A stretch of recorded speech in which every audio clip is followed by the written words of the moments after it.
Good morning, Mr. Pillay, Mr. Fu, Siwa, Brother Gan, Dan Sim, and my brothers and sisters. Today is a special day because today we are celebrating Shared Services' 10th birthday. So on my way here, I was saying, how do we celebrate birthday? But one way to celebrate birthday is to reflect for the last 10 years, what have we done? So I asked my colleagues, can you go and find out what Shared Services have done so that I can say something about it? And my colleague come back to me with 2 words and say, they have done well. So my brother and sisters, I just want to congratulate for your 10th birthday, you have done well. Then I further asked myself, when you celebrate birthday, do you always look back? Or actually, birthday is an opportunity for us to look forward. What will be the next 10 years? And to answer the question, what will be the next 10 years? We need to have clarity on what are the issues that we are facing. So there are shared services for shared services. You are not only charities.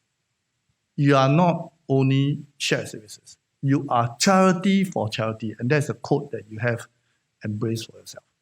And the meaning of charity for charity means that your jobs, while may not serve direct to the beneficiary, you empower charity so that charity can better serve the beneficiary. In other words, you enable charity to achieve an outcome of 1 + 1 equals to 11.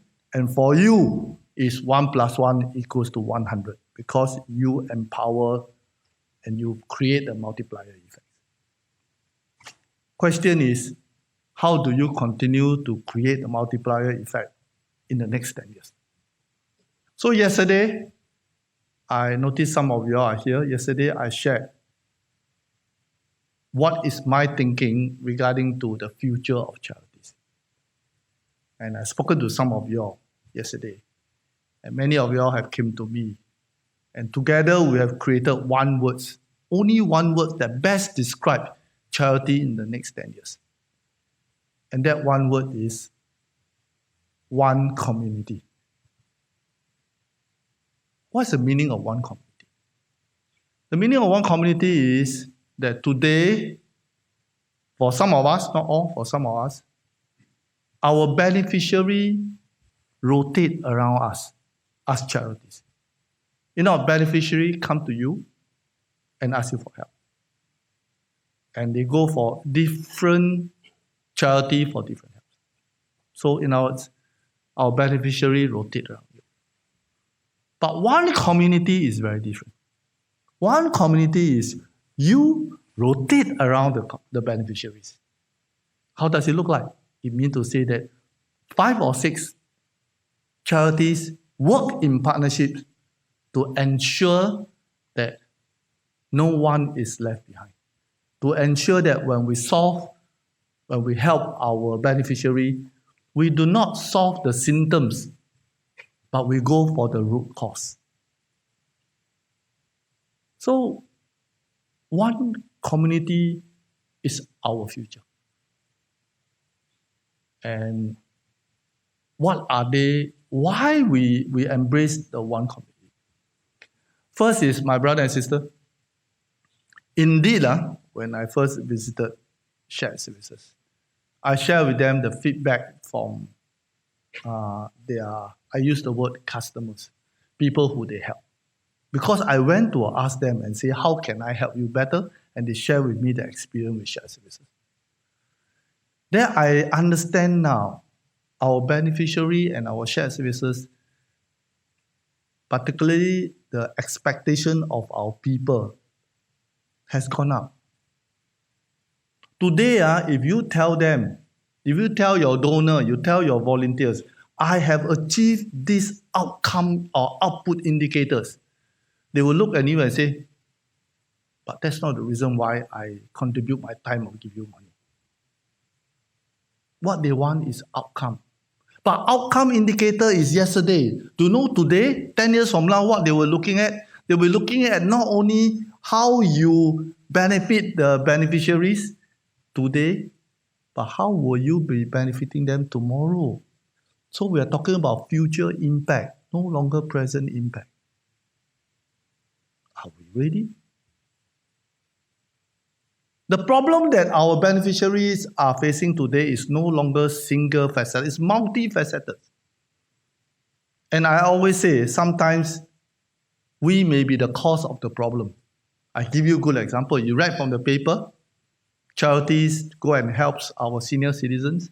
But when the senior citizen open up the cupboards, inside the cupboard is what? 10 bottles of soya sauce, some expired. Why? Because our charity are not collaborating. Because we don't really understand what is the need of our beneficiary. What he require or what she require often sometimes are not soya sauce or not rice. Do you know sometimes what he required? If you talk to some of our senior citizens, you'll be surprised. Sometimes what they require is a simple bottle of detergent to wash their hands. So, we need to better understand how we serve our beneficiaries. Their problems are complex. Later, I will elaborate on this one. Third is, the world is full of disruptions. And the biggest disruption we have today is technology. 3 days ago, you read the paper, right? I actually went to Waterloo Streets because some of our citizens has complained that when you go and raise money, you create inconvenience for them. For example, this is in verbatim one of the complainants coming to me. You know, I give $2. Do you know what the volunteer asked me? Why not $10? So if I give willingly, and you start to harass me, how do I feel? No wonder some of them responded and say that maybe they do it because for every $100 they raise, maybe they got a cut of $3 or $10. They do it not because of volunteerism. They do it not because of passion. They do it because they got a cut. Then people don't give. Right, my brother and sister? But if you still want to rely taking the gong and going around ask for donations, my brother and sister, you are in big trouble. At the speed that the country is moving in smart nation, not that people don't want to give. They want to give it to you, but you don't know how to receive. You know why? Because today, people don't carry currency, they carry handphone. So I want to donate to you through handphone. You say, I cannot receive. Give me your handphone. Cannot be right. It means show what? It shows that we are not ready. So charity cannot be left behind in terms of smart nation. Now, if we believe that the future of charity is about one community, then come back to the role of shared services. My brother Gan, the conversation that we have. And this also have very much in line with the topics of our discussion today. I don't know why my face should be the topic of the discussion today. Okay. So, actually, the topic of the discussion today is about stewardship. Indeed, to achieve one community, the biggest shift that we must make is from leadership to stewardship. So, what's the difference? Big difference. Leadership is about focusing on what you are in charge of. If you are the CEO of that charity, if you are chairman of that charity, you make sure that that charity functions well, governance are good, make sure that the beneficiaries are well looked after. But if you believe that the future is one community, you cannot only look at your charity, but you need to look at the charity as a sector, how the sector is going to perform. Because at the end of the day, it's not one person that helped the beneficiary. There is a group of us as an ecosystem that help the beneficiary. It's a big shift. It's a big shift. So what does leadership to stewardship means? Well, I put it to you, there are 3 things that we must change so that we can be charity of the future. First, we must be prepared to change our mindset. The biggest challenge we have is our mindset. And there are 3 groups of people the mindsets we need to help them to discover and therefore make a choice. And first is our board of directors. The board of directors are important because you provide the directions, you provide the oversight for the entire charities. We must make sure that the board understand what is the meaning of stewardship. What is the meaning of keeping an eye on not only the tree, but the forest? In fact, I would dare to say with you, governance will also may have to change. So that at the end of the day, the board see themselves as also having responsibility for the sector because you are operating as an ecosystem, not alone. The CEO need to change. The CEO management, the skill set need to change. The CEO cannot be only, when we recruit CEO, we always ask for passion. Are you the first question, sometimes many of you will ask, are you a volunteer yourself first? So that you understand my business, so that you have the passion. But my question to you is this, CEO, you manage the charity. Unlike the board provide an oversight, provide direction. You manage, you have to make things happen. Question to you is passion alone enough? No. The future of charities will require our CEO and our management team to have deep skills. If you are dealing with children, if your charity are helping children so that they are not deprived of opportunities, you must understand the psychology of children. If you are helping adults, senior citizens in particular, you must understand the psychic and what are the behavior changes required. So that at the end of the day, it's not about help. At the end of the day, it's about dignity. And that requires you to have deep skill sets. The best help you can give to my senior citizen, I call them my uncle and auntie, is that they can do it themselves. That they feel the pride and not always treat them as someone who always needs help. And better still, who knows they themselves can pay forward and help others. That requires skill. My volunteers and donors, the mindset also need to change. Donor today, volunteer today are not happy only to be involved, You think involving the donor and the volunteer to do what you are doing, they will be happy? No. 10 years from now, not only they want to get involved, they want to grow with the beneficiaries. They want whatever they do are connected to their purpose and their heart. And they want to see that connection keep growing so that it's shifted from what we are doing transaction to relation. And that is a relationship that our donor and our volunteer expect in 10 years' time. Next thing we need to change, my brothers and sisters, is process.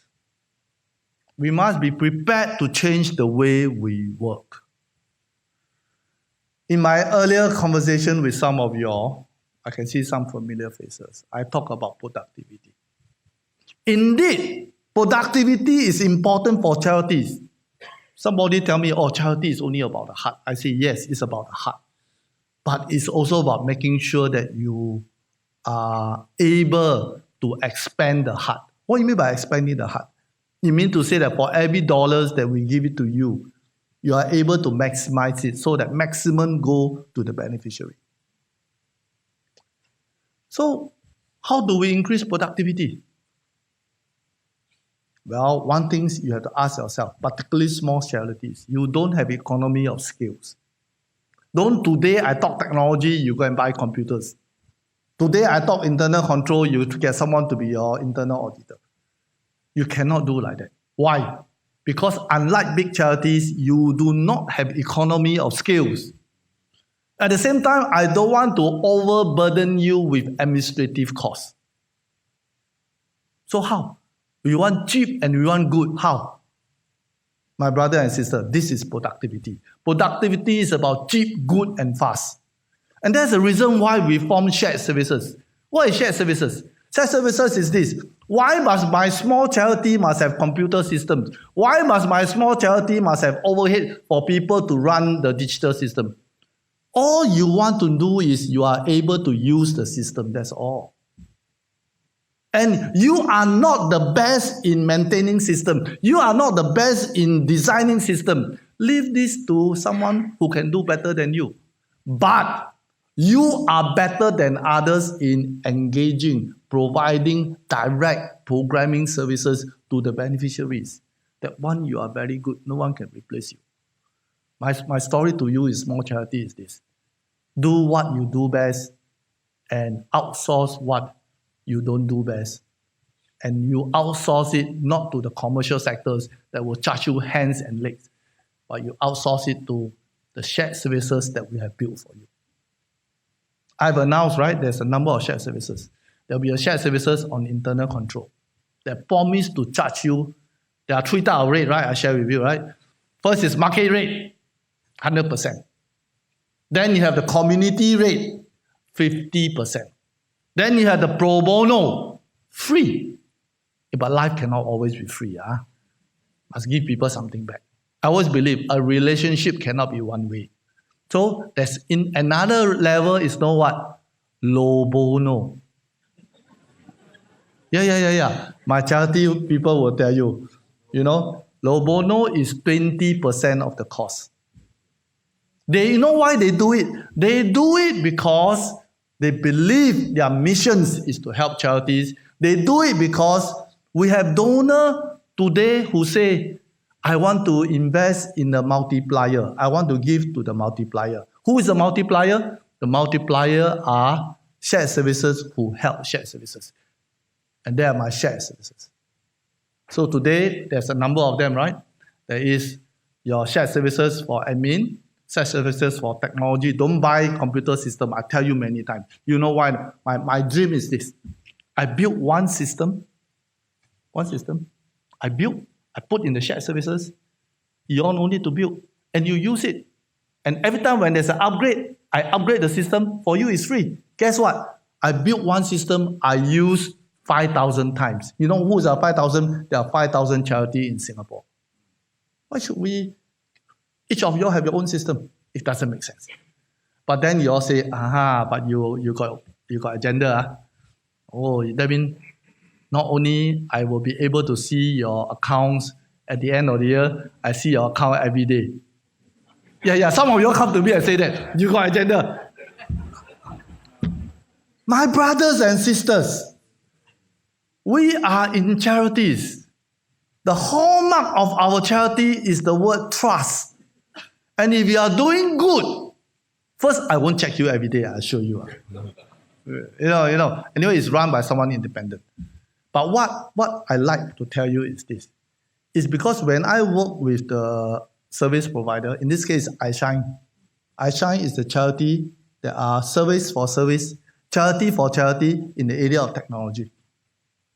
And guess what? Because I spec the accounting system with internal control, so that when you use it, you will know that not only is good, but it has what? Good governance. So you no need to worry. All the check and balances are already built into the system. Isn't that what you want? And then we can then go and tell the whole world that indeed all of us are sitting on gold standard, regardless you're big or you're small. And guess what? Available to you on what rate? What rate? Low bono rate. That to me is productivity, and with better governance, that to me is social innovation. My brother and sister, we need to change the way we work, really. We need to embrace social innovation. In the private sectors, I ask my private sector brother and sisters, I ask them, for every dollar your investor gives you, invest in you, how much value do you create? You know what they'll reply to me? $5. So I scratch my head. I say, $1? You photostat lah. No. They are able to create dollars because of what? Value creation. Value creation. We also must embrace value creation. And that brings me to my third point, and that is we must organize ourselves differently.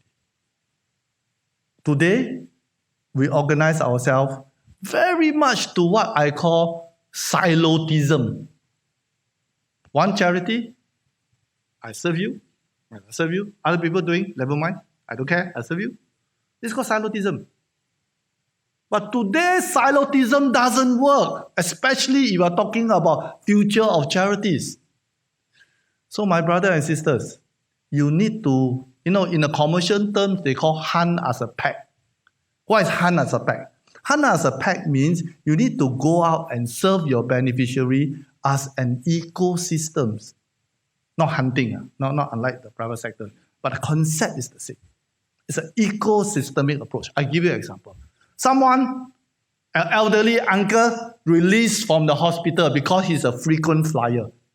Not because he take a lot of plane. You know, frequent flyer for hospital means you check in, check out the hospital many times.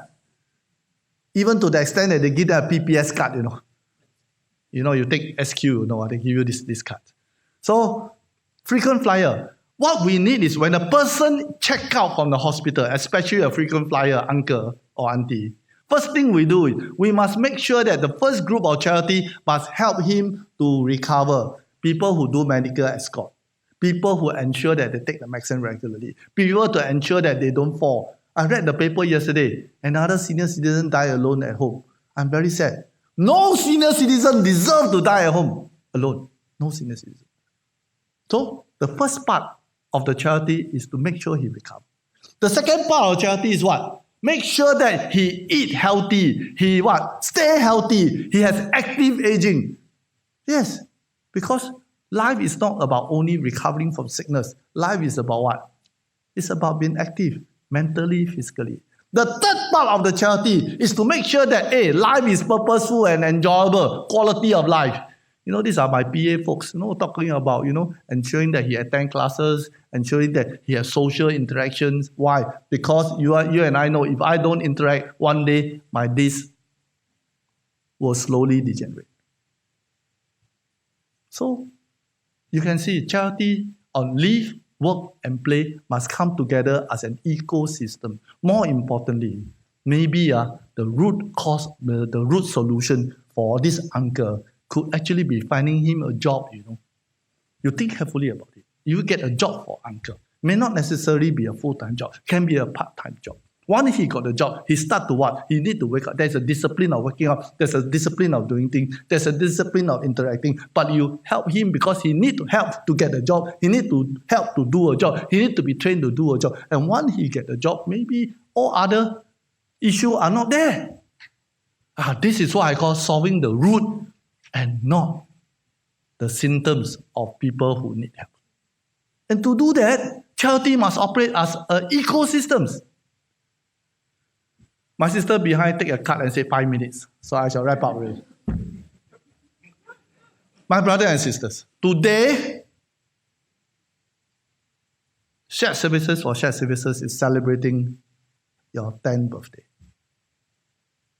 Indeed, it's an important milestone. And for the benefit of all the charity here, they have keyed you already. I yet to sign the MOU, but more or less, I keyed you already, brother Gan. Yeah, keyed you means what? No? Basically, they are committed that they will be one of our shared services. Clap first. Better clap first. Right, clap. You know why I do that? This is called offer and acceptance. Because you know what they'll be helping us? They are helping us in a very, very important area. And that is, after I built so many shared services, small charities will then ask, which shared services should I go? First question. Second question is, actually among all the shared services, you should see this as a system, not individual component. Because in order to come up with a solution, you must know where is the lever. You must know what better, because each organization, each charity are different. So I need a shared services for shared services. I need a mother of shared services to provide that one stop. So that for my small charity, I need to only go to one shared services. I know that they will help me to arrange everything. And not hunting from shared services to shared services. Right? That's one. Two, they have also agreed. You all better write it down because this is an agreement. Two is, as I mentioned earlier, capability building is very important as we move into the future of charities. And some of this capability building require systemic intervention and not what I call component intervention. So, my brothers and sisters, as in all charities, my words to my brother Gan is this. I thank you on behalf of all the charities here.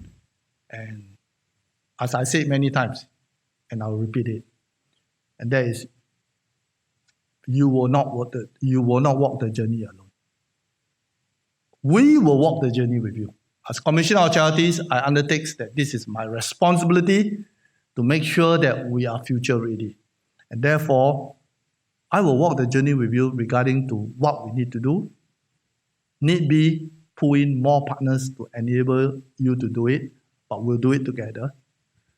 Because at the end of the day, the commitments that we will make, and that is, we will leave no charity behind. Thank you and have a good day. Thank you.